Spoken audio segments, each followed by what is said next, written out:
Hoje é quinta-feira, dia 17 de junho de 2021. E o tema que estudaremos na nossa lição da Escola Sabatina será Descansando nas Promessas.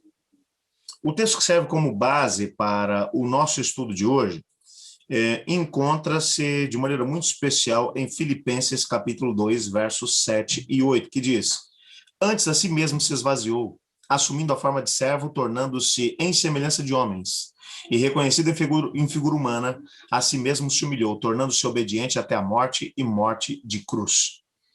Você está no canal Eu Estudo a Lição com o pastor Samuel Camilo.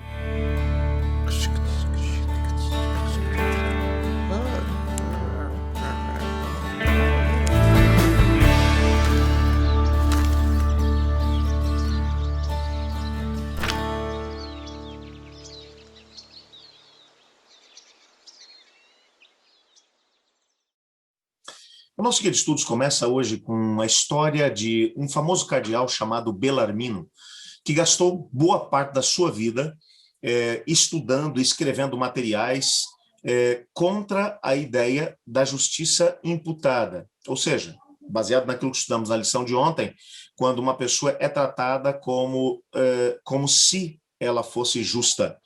Não é que ela é justa, ela é tratada como se fosse, baseado nos méritos de Cristo Jesus. Durante a vida toda, ele escreveu grandes tratados tentando combater essa mesma ideia.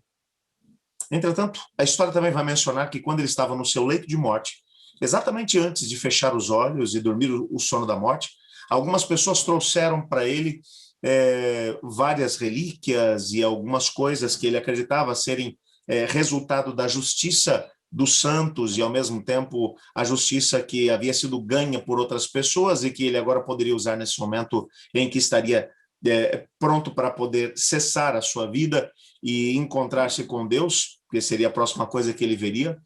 E quando trouxeram para ele todas aquelas relíquias e tudo mais, ele disse: tirem isso tudo daqui. Acho que é mais seguro confiar nos méritos de Cristo. Ele trabalhou tanto para tentar provar que um ser humano não poderia ser tratado como se fosse justo, que é o que a graça mediante a fé faz por nós, que ele acabou se tornando um indivíduo convencido de que na prática é isso que acontece. A Bíblia é tão clara em relação a isso que não tem como mudar. Você pode até tentar se enganar, achando que você precisa ser bom para ser aceito por Deus, que você precisa praticar atos de justiça para que Deus possa te aceitar, para que você possa se sentir um pouquinho melhor diante dele e dizer assim, eu até mereço esse negócio aqui mesmo. Não, quando o sentimento que os salvos terão no céu, não será um sentimento de mérito. Olha, eu fiz tanta coisa boa lá embaixo na terra, por isso que eu estou aqui. Não. No sentimento de todos, absolutamente de todos, desde Adão até a última pessoa a viver sobre a terra, será: eu estou aqui não porque mereço, mas porque fui tratado como se merecesse. Esse aspecto muda completamente a nossa vida. Eu achei interessante que o nosso guia de estudos trouxe hoje uma série de textos que mostram algumas coisas que nós precisamos experimentar na nossa história. Nós podemos compreender essa ideia de justiça que nos é imputada, ou seja, que somos tratados como se merecêssemos, mas se nós não tomarmos posse dessas mesmas promessas e vivê-las na nossa vida, nada disso terá sentido para nós. Então, como é que nós podemos experimentar essa vida de alegria com Deus, de alguém que é tratado como se fosse justo? Salmo capítulo 34, verso 8, nos traz um princípio. Provai e vede que o Senhor é bom. Bem-aventurado o homem que nele se refugia. A primeira coisa que a gente precisa saber para poder entender e experimentar essa ideia de justiça imputada, de sermos tratados como se fôssemos justos, é de que Deus é bom. O salmista nos chama: provai e vede, o Senhor é bom. Prove o Senhor. Como é que eu posso provar Deus? Bom, nos escondendo nele, estudando a respeito dele, conversando com ele todos os dias através da oração. Provai e vede, o Senhor é bom. O outro texto, Mateus 11, verso 30. Porque o meu jugo é suave, o meu fardo é leve. A Bíblia vai mencionar que quando nós temos que carregar o nosso fardo não apenas dos problemas dessa vida, mas o fardo baseado nos desmandos que nós temos. Todos nós temos deficiências de caráter, todos nós. Todos nós falhamos, pecamos de forma cruel e crassa. O Senhor Jesus olha para você e para mim e diz, não fica tentando remendar essa vida ruim que você tem, esses caminhos tortos que você tem. Ele vai olhar para você e para mim e vai dizer, o meu jugo é suave, o meu fardo é leve, então vamos trocar. Leva o meu. Eu vou levar o seu. O seu fardo é pesado, mas o meu é leve. Porque ele sim é justo. Então ele troca a sua justiça pela nossa completa incapacidade de fazer o que é bom. O outro texto, Romanos 5, verso 1, que texto fantástico esse. Justificados, pois, mediante a fé, temos paz com Deus por meio do nosso Senhor Jesus Cristo. A outra coisa que nós podemos entender é que quando nós entramos em contato com a graça de Cristo, quando pela fé nós aceitamos essa graça, nos lançamos sobre ela, nós entramos em paz com Deus. Isso nos dá um sentimento completamente diferente, um sentimento de que nós não estamos mais em rebelião contra Deus, mas estamos em paz com Deus. Isso nos dá tranquilidade para, em cada momento em que tropeçamos e caímos, irmos até Ele e dizer, Senhor, me perdoe, derrama mais graça. E a graça de Deus não tem limite.